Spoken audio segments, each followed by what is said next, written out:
नमस्कार साथियों, स्वागत है आपका हमारे YouTube चैनल पर। तो आज हम पढ़ेंगे राज्य प्रशासन के बारे में।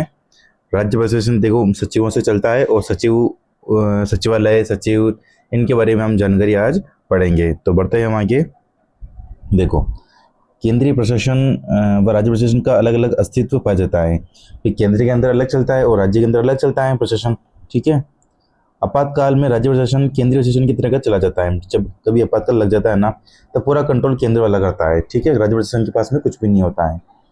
स्थानीय प्रशासन हमेशा ही राज्य प्रशासन के अधीन कार्य करता है। स्थानीय प्रशासन मतलब कि कोई पंचायत वंचायत हो गई, कोई नगर पालिकाएं हो गई, ये सब राज्य प्रशासन के अंदर ही काम करेगी, चाहे आपातकाल हो चाहे कुछ भी हो। ठीक है। देखो, प्रशासनिक अधिकारी। देखो, भारत के अंदर कौन बैठता है? कैबिनेट सचिव। सचिव है ना। राज्य में मुख्य सचिव होता है ना। और संभाग के अंदर संभागीय आयुक्त होता है। जिले के अंदर जिला कलेक्टर होता है। उपखंड के अंदर उपखंड अधिकारी होता है, यानी कि एसडीएम। तहसील के अंदर तहसीलदार होता है। सर्किल के अंदर कानूनगो होता है। और गांव के अंदर पटवारी होता है। ठीक है। तो ये प्रशासनिक अधिकारी हैं। ठीक है। इनसे ही मतलब कि भारत देश चल रहा है अभी, है ना, ध्यान रखना। मंत्रियों को यही सलाह देते हैं, है ना, सचिव। अब देखो, सचिवालय। राज्य की सबसे बड़ी प्रशासनिक संस्था कौन सी है? सचिवालय। कौन सी है? सचिवालय। इसे राज्य का केंद्र बिंदु, राज्य सरकार का हृदय तथा राज्य का तंत्रिका तंत्र भी कहा जाता है। ठीक है। क्योंकि देखो, कोई मंत्री होता है, उनको कुछ समझ में नहीं आता है, क्योंकि ये सचिव जो होते हैं ना, वो आईएएस अधिकारी के लेवल के होते हैं। तो ये उनको बताते हैं कि भाई क्या करना है क्या नहीं करना है। ठीक है। आपातकाल में मुख्य सचिव राज्य का तंत्रिका तंत्र कहलाता है। ठीक है। आपातकाल के अंदर मुख्य सचिव क्या कहलाता है? राज्य का तंत्रिका तंत्र कहलाता है। ठीक है। सचिवालय नीति निर्माण की सबसे बड़ी संस्था है। ठीक है। जो आईएएस अधिकारी होते हैं ना, तो नीति निर्माण करते हैं, मतलब कि विधि विधि का निर्माण करते हैं, नियम कानून बनाते हैं। ठीक है, सचिव ना, इसलिए सचिवालय नीति निर्माण की सबसे बड़ी संस्था मानी जाती है। यहाँ से नीतियों का निर्माण तथा उसमें संशोधन किया जाता है तथा अप्रत्यक्ष रूप से नीतियों का क्रियान्वयन किया जाता है। ठीक है। अप्रत्यक्ष रूप से नीतियों का क्रियान्वयन होता है। देखो, काम क्या करेंगे सब? नाम मंत्रियों को, मुख्यमंत्री का इनका नाम होगा। ठीक है। आगे देखो, नीतियों का प्रत्यक्ष रूप से क्रियान्वयन निदेशालय द्वारा किया जाता है ना। राज्य प्रशासन में 3 स्तर होते हैं। सर्वोच्च स्तर पर राजनीतिक नेतृत्व, जिसमें मुख्यमंत्री, मध्य में सचिवालय और अंत में निदेशालय निदेशक होते हैं। मैंने बताया ना आपको, ऊपर टॉप में मुख्यमंत्री, काम सचिवालय ये करेंगे, लेकिन मुख्यमंत्री का इनका नाम होगा। ठीक है। 3 स्तर देखो। राजनीतिक नेतृत्व में सर्वोच्च कौन होता है? सीएम, यानी कि मुख्यमंत्री। सचिवालय के अंदर मुख्य सर्वोच्च कौन होता है? मुख्य सचिव। और निदेशालय के अंदर सर्वोच्च निदेशक होता है। ठीक है। सचिवालय में 2 प्रकार का नेतृत्व पाया जाता है। सचिवालय का राजनीतिक प्रमुख मुख्यमंत्री होता है।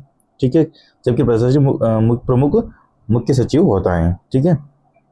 सचिवालय में अनेक विभाग होते हैं, जिसकी स्थापना राज्य सरकार द्वारा की जाती है। ठीक है, ध्यान रखना है ना।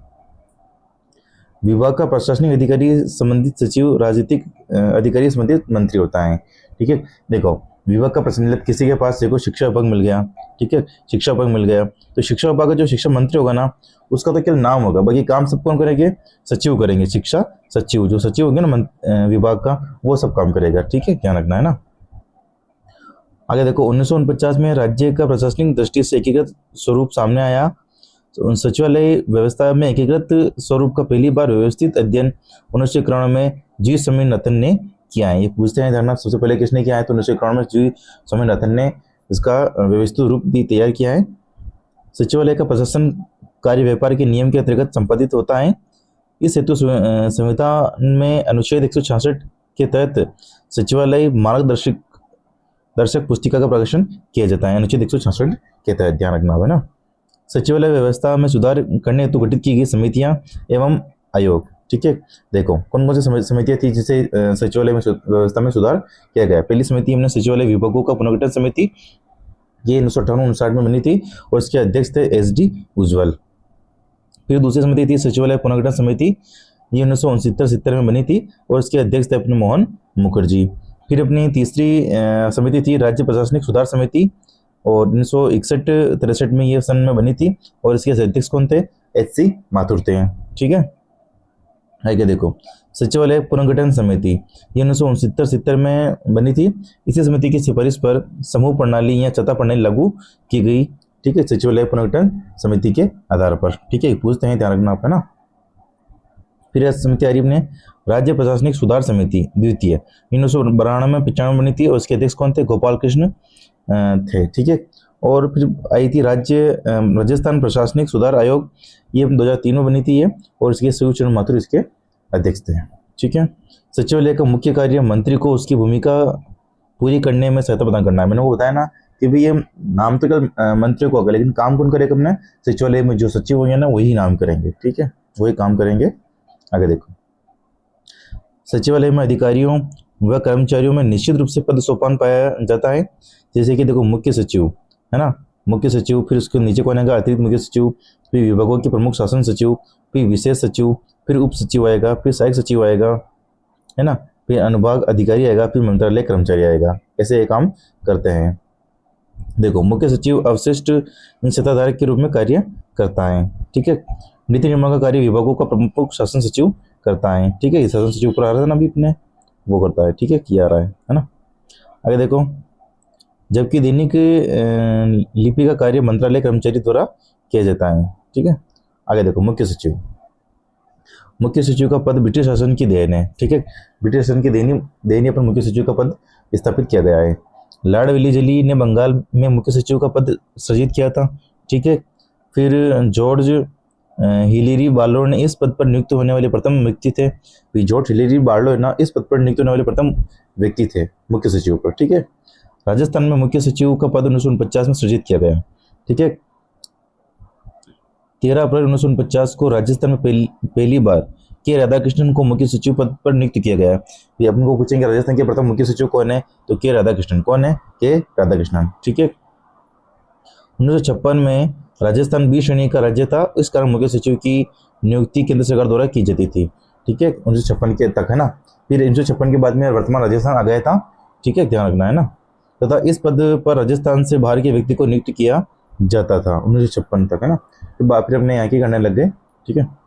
परंतु साथ में संविधान संशोधन 1956 के तहत श्रेणी व्यवस्था को हटा दिया गया। इस कारण मुख्य सचिव की नियुक्ति मुख्यमंत्री द्वारा की जाने लगी तथा राजस्थान में व्यक्तियों को मुख्य सचिव बनाने का मौका मिला। फिर बाद में राजस्थान के जो 1956 में संशोधन होना, 7वां संविधान संशोधन, उसके बाद में फिर मतलब मुख्यमंत्री सचिव की नियुक्ति करने लगा और राजस्थान के व्यक्ति मुख्य सचिव बनने लगे।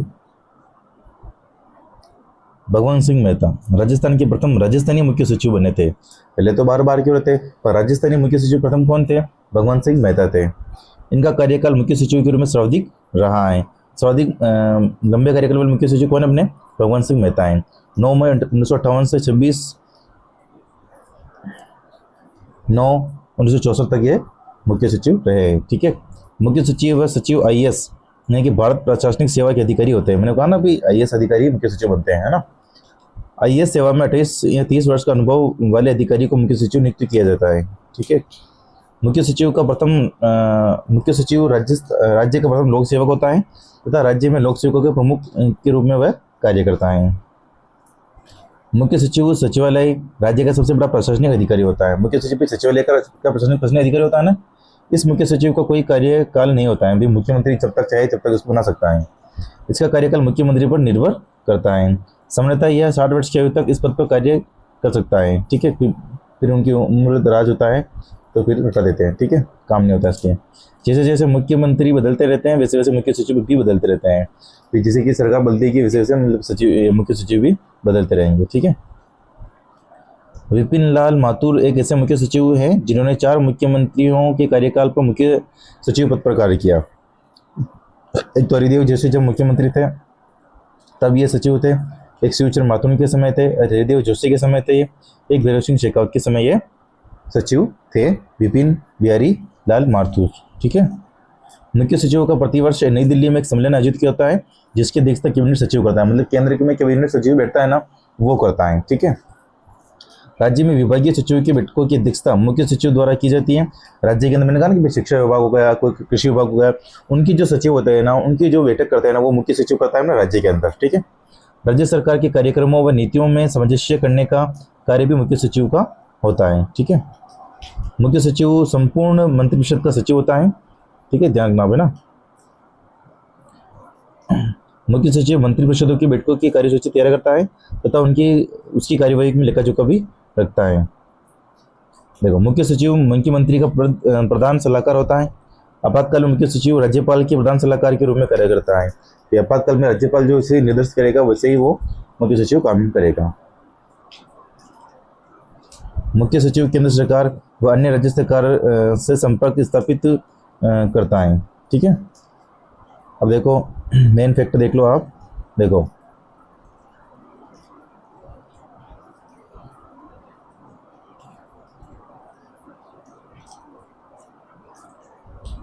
देखो राज्य की